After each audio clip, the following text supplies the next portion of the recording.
guys, how's it going? We are going to be working on two different projects today. The first one is an easy one here in the greenhouse. We are going to be repotting the two mint plants I picked up down at the garden center when I went to look at all of their brand new herbs.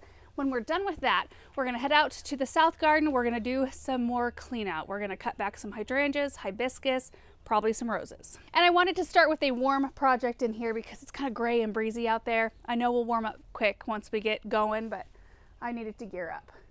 But these mint plants, so this is my favorite mint. Swiss Ricola is what it's called. It is the sweetest, most delicious mint. I love to use it, especially in what we call ditch water, which is lemonade and iced tea. And you steep the mint in with the tea bags. Oh, it's so good. And then anything else that we should need to use mint for. Cocktails. Lavender mint, I don't have as much experience with. In fact, I don't typically like things that are flavored with lavender, but I love the smell of this one and I like the way the plant looks. At first glance, you can see how different these look. This one actually says it's going to get maybe taller. This one grows about 2 by 2. This one grows about, what does it say? 18 to 24 inches tall and 2 to 3 feet wide. It cracks me up when they put a width on mint plants. Like they will spread and take over your entire garden. That's why you should never plant them in the ground. Always plant them in containers. And also be mindful that they will eventually fill up these containers and they're going to look so dinky today.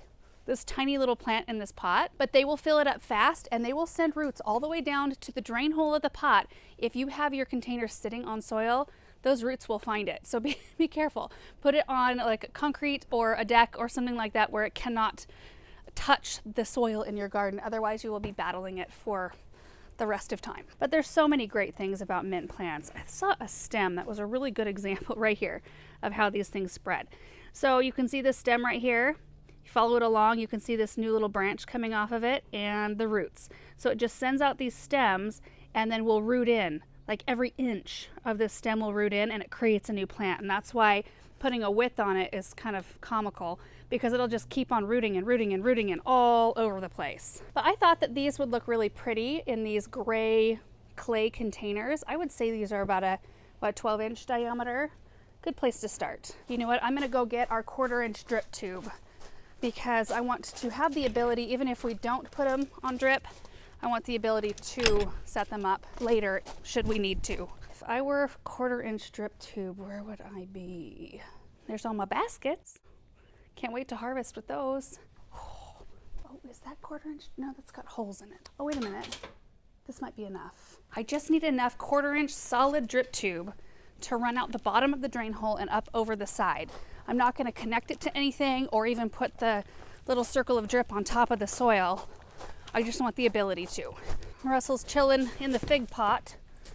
What are you doing, dude? Starting to leaf out. Hey, buddy.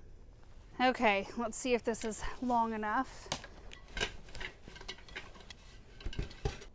So you can see it coming out of the bottom, out of the top. That way we are set for later in the season. And mint really does like quite a lot of water and very consistent water.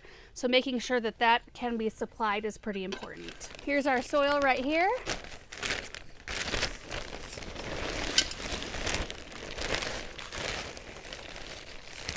Not quite gonna do it. Oh, that's too much. You know, I planted a 4-inch mint plant in my very first garden space at an apartment, a townhouse that Aaron and I were renting. And I should have known better. I grew up with mint plants. I knew how they would behave and it just completely took over. So I kind of had to relearn the hard way not to do that. Okay, I'm just making a little well in the center. This is a super easy job to do this morning. See the root system already? Yep. Oh, it's just nothing like it though. Jeez, it's good. Good. And this is the most lightly planted a pot you will ever see from me.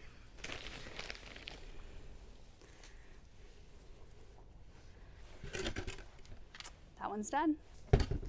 Please be enough.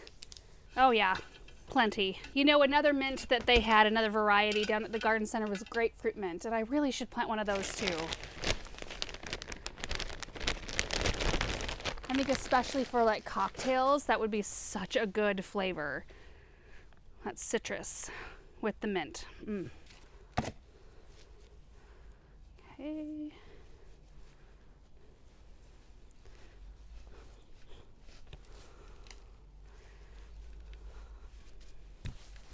Oh. It smells so good.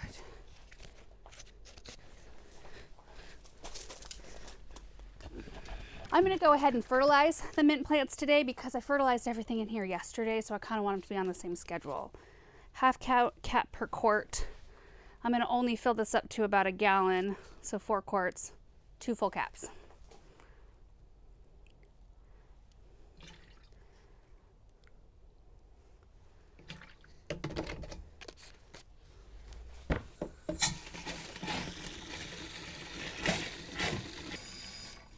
Good.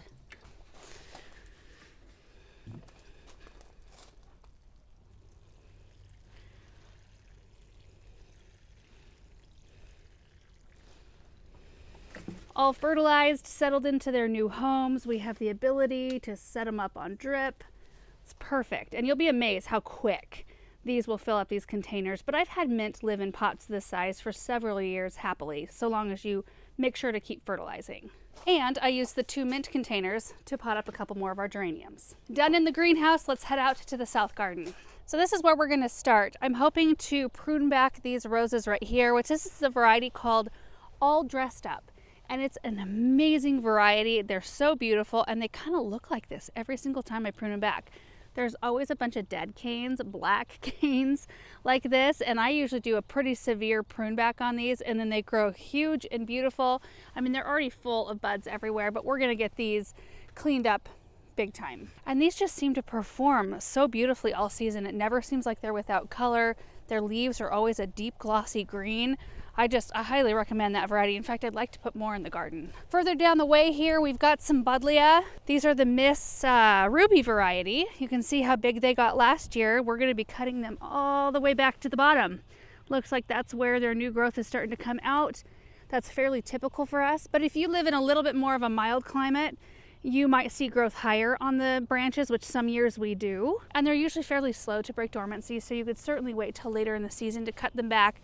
Make sure that, you know, they're not alive further up the branch. But I've kind of gotten to know our Buddleias around here, and usually I wait till the first sign of leaves like I'm seeing at the bottom, and then I just cut them right there, and they usually perform really well. I mean, all this growth was after cutting them all the way back down last year, and that's how big they grew. Moving on from there, we have some Senorita landscape shrub roses right here. They just need a little bit of a cleanup.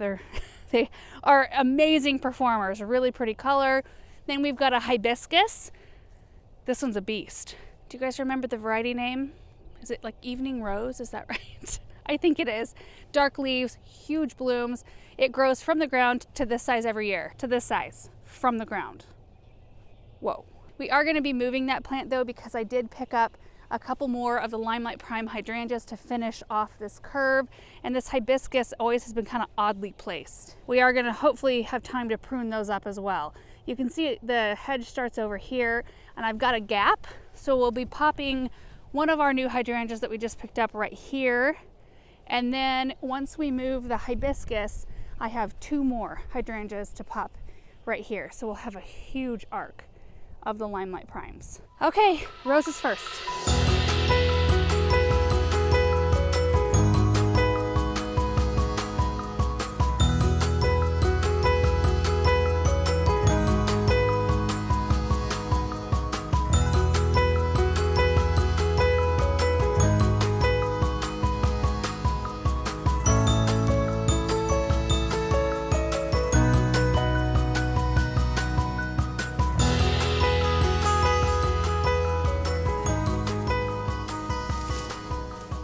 That's 6 plants worth of material right there. We've got to go and load it before we continue on. I can't fit another thing in there.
Okay, wanted to stop real quick and show you how far we've made it. 13 plants done.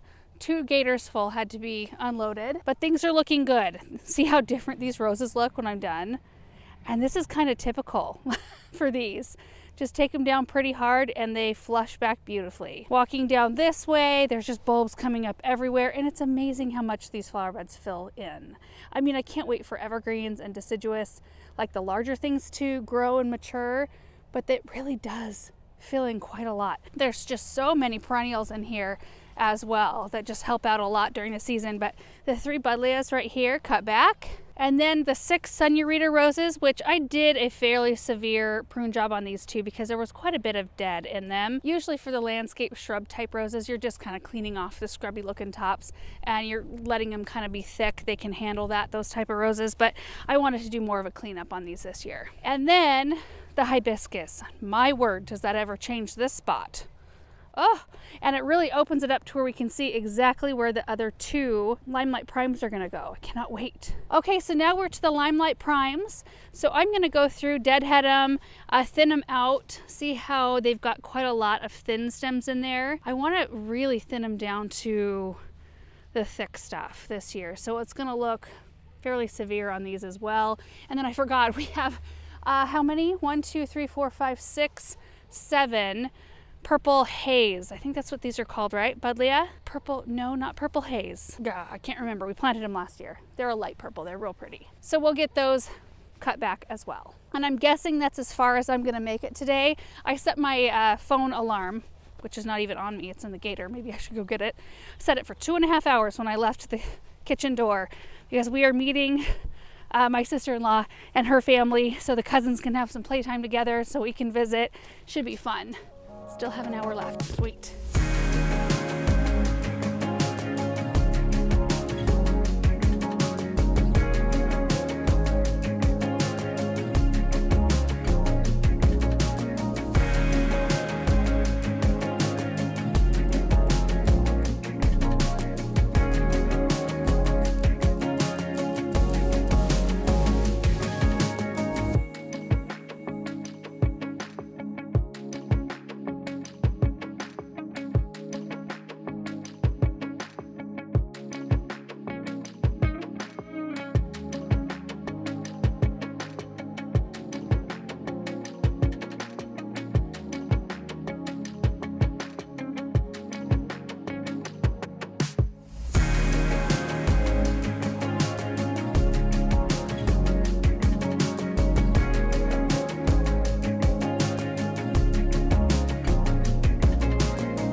All right, guys, we got it done with time to spare. These look so much better. They were just so full of little weak branches, and I could still go through, like I see some right here that I could have removed. But overall, they've been thinned out so much, and I think they're gonna really benefit from that. Also, the Buddleia all cut back. Yeah, I know it doesn't look like much now, but it will. I cannot wait. I'm also excited to fill in the gaps here. Do you remember these sparkling amethyst superbena that we had planted in front of those last year? It was the most spectacular thing ever, and it looked beautiful all summer long. Like, it never lulled. There were always a ton of blooms, and I haven't decided quite what to put in front of it this year. I'm really tempted to do the same thing, but I'll try to do something different. I mean, they spanned from right here all the way to that hibiscus, and it was just this sea of sparkly purple and white, backed by the Limelight Prime hydrangeas with the little lavender Buddleia popping up behind. It's just a really fun area. And you guys, that is it for today's projects. Really happy to have made some progress out here. I think overall everything, all perennials have been cut back. Most of the shrubs have. I've got a few more hydrangeas, a few more roses, and I think maybe some coralberry out here. Yeah, coralberry, more buddleia, a rose, more roses here. Not too bad. We are almost there, and it looks like on our 10-day we're going to get into the mid 60s and we're going to be above freezing the whole time, which is so wonderful. So anyway guys, thank you so much for watching today's video. I hope you enjoyed it, and we will see you in the next one.